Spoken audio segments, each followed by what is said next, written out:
if I told you that I met a person online who became my best friend without even knowing what they look like? But the day we decided to finally meet up with each other in real life, they wanted to meet at a cemetery. Even though I thought it was kind of weird, I agreed to meet them there. But when I actually arrived at this place, I realized this person was lying about their true identity the whole time. Let me set the scene for you. It's the year 2020 and I'm in the loneliest phase of my life. I was in online school because of the pandemic, so my days literally just consisted of logging online for school and then doing nothing for the rest of my day. My parents would always ask why I wasn't hanging out with friends anymore, and I would always just make an excuse saying that they were busy or something. But in reality, since I wasn't going to school in person anymore, I lost most of my friends. And since I had so much free time where I wasn't doing anything, I really got into video games. And that's when I discovered this horror game called Dead by Daylight.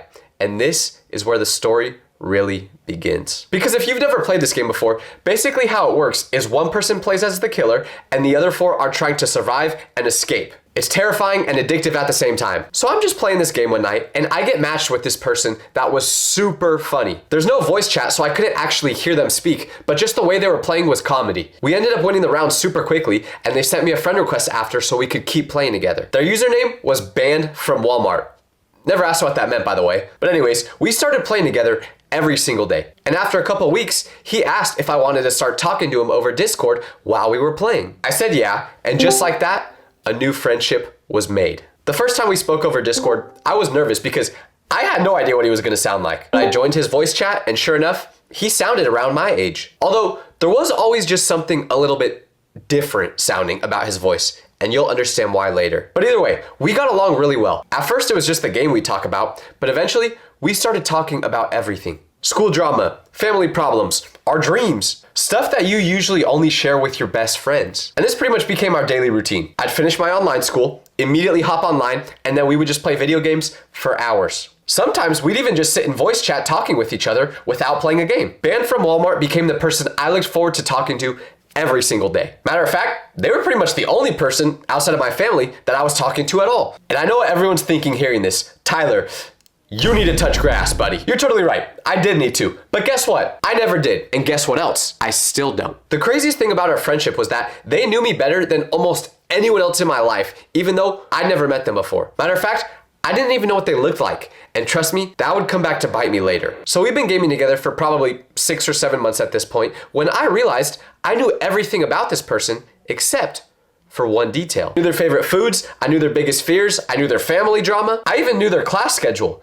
But the one thing I didn't know is where they lived. So one night, we're just chilling in a voice chat and I go, "Hey, Banned from Walmart, where do you actually live?" They pause for a second and then go, "Oh, I live in Los Angeles." When they said that, I literally dropped my controller. I'm sitting there staring at my screen going, "Wait, what did you just say?" "Los Angeles?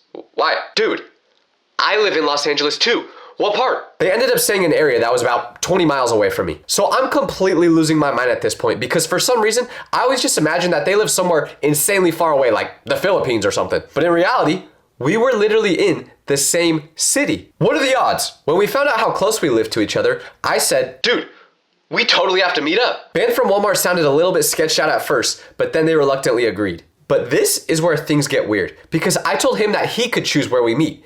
And you know what he said? He said, "Let's meet at my local cemetery." Now, the reason they told me they wanted to meet at a cemetery was because we met each other playing a horror game, so it just made sense. And guys, please don't get mad at me because I know what everyone's thinking. If someone you've never even seen before wanted to meet at a cemetery for the very first time, you'd have to be stupid to agree to that, right? Right?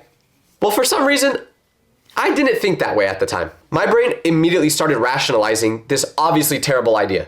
Wait, that actually makes perfect sense. We're both into horror games, so of course we should meet at a spooky place like that. Wow, even when I think about it now, I cannot believe how stupid I was. Actually, yes I can, because you guys say I barely have any brain cells now, so just imagine how many I had back then. Probably like 6 or 7. So I agreed to meet them at the cemetery they mentioned. I knew everything about this person, so I was sure there was nothing to fear. But then they hit me with red flag number 2 because they said, "Let's meet at like 8 p.m. when it's dark. That way, it'll be more spooky." So just to make sure you guys understand the scenario, we were meeting for the very first time in a cemetery in the dark.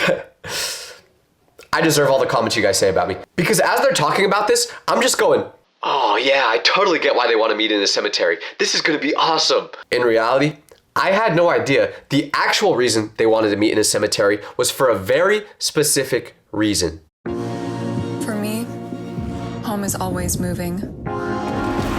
So You guys gotta cut me some slack though. This person was basically my best friend, so I would have agreed to meet them anywhere. They could have suggested meeting at Diddy's house, and I still probably would have been like, sounds perfect, I'm in. So it was official.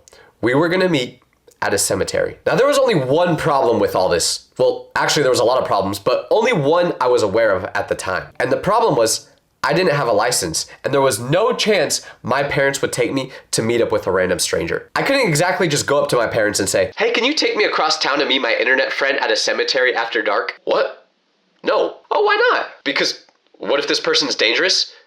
And why do they want to meet you in a cemetery? They're not dangerous. Trust me, we're best friends. Well, what's their real name then? I don't actually know. How old are they? I mean, I could give you a range, but I'm not exactly sure. What do they look like? They look like, actually, I don't know that either. So because getting a ride from my parents to the cemetery that night wasn't an option, I told them that I was going to hang out with one of my friends from school. Mom, I'm going to Cade's house tonight. Oh, that's great. I love Cade. We can drive you over. Oh, no, that's okay. I actually just want to bike there. Since when do you voluntarily choose to exercise? Good point, Mom. The answer is never, but I still said, well, you're the one who said I need to get outside more, so that's exactly what I'm trying to do. Okay.